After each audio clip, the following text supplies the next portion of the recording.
We're joined this morning from Capitol Hill by Congressman Glenn Grothman, who is a Republican of Wisconsin, member of the Budget Committee, also sits on the Oversight and Government Reform, and he's the chair of one of the subcommittees there. Congressman, let's begin with this dispute between President Trump and Elon Musk on the policy. Elon Musk saying that this is not one big, beautiful bill, that it needs to be slimmer. He thinks there's too much spending. How do you respond to his criticism? I think he's right. I don't think it's as bad as he says by any means, but I think Elon Musk perhaps is not used to dealing with Congress. And we're in a situation in which we have 220 Republicans. At any given time, 4 people can stand up and say, I'm not going to vote for it. Now, you could say that Mike Johnson should have done a better job of managing these people, but because of this, all sorts of cuts or reductions that should be made were apparently not made. And you have to know going in on these things, when you have such a complicated bill, there are going to be some things you like and some things you don't like. It's certainly a big improvement for America overall, and that's what we have to look at. And we have to hope that people like Senator Ron Johnson in Wisconsin are going to improve it a little bit when it gets to the Senate. Where do you think it can be improved by your Republican colleagues in the Senate? Well, I personally have been outspoken on the low-income tax credit. We're spending over $12 billion a year on something that primarily benefits property developers, not even low-income people. The SALT deduction is way too big. There's so many possibilities for tax cuts here.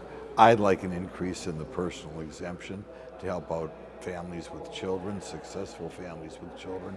But some people want to encourage state and local governments to raise their income taxes, to raise their property taxes. I think that's foolish. It'd be nice if we found a more productive use for those tax cuts. You're talking about the Republican colleagues of yours, this so-called SALT caucus, the folks who want deductions on your state and local taxes, your mortgage deduction. As you said, though, if that's not in there, they've already said, if the Republican senators take that out, your colleagues in the House have said they're not going to vote for it when it comes back. Well, I think people have to stand up to these people a little bit more. I mean, I could say the opposite. I could say, and we have no problem getting together, 7 or 8 people say, I'm not going to vote for that thing if we increase the SALT deduction there, or have any SALT deduction at all. I mean, at the end of the day, people have to be reasonable. And I hope they're hearing from people, a lot of them are from New York, hopefully they're hearing from their constituents saying, hey, we want tax cuts that grow the economy. We want tax cuts that take care of people with children. We don't want tax cuts to encourage state and local governments to raise taxes. I was listening to the radio the other day. There's some guy, I think he's running for governor in New York. He wants to raise the income tax in New York to 11%. Why in the world are Republicans helping Democrats who want to raise state and local taxes? It makes no sense. These people should be the subject of ridicule. So, Congressman, what's your prediction then for this bill? Because Speaker Mike Johnson has said the Senate cannot make major changes. They can make some small changes and send it back to the House, but any big changes, he says that can't get through the House. Do you think there is a way forward? Well, I tell you, I voted for the bill of the House expecting some decent changes in the Senate.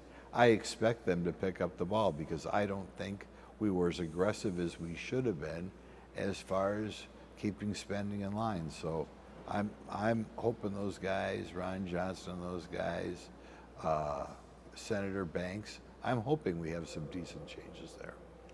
What about your thoughts on the political fallout between this fight between President Trump and Elon Musk? Elon Musk contributing hundreds of millions of dollars to Republican campaigns, taking credit for the president in the White House, and control of the House and the Senate by Republicans, taking credit for that as well.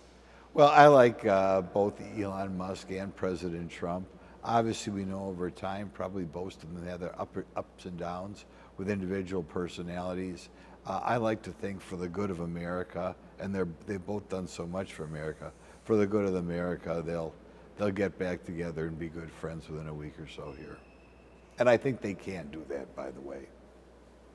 How so? When the Elon Musk said that he was dropping the big bomb, the Washington Times calls it going nuclear and saying that President Trump is in the Epstein files. Well, I think both individuals are inclined to say things, sometimes exaggerating, sometimes shoot from the hip.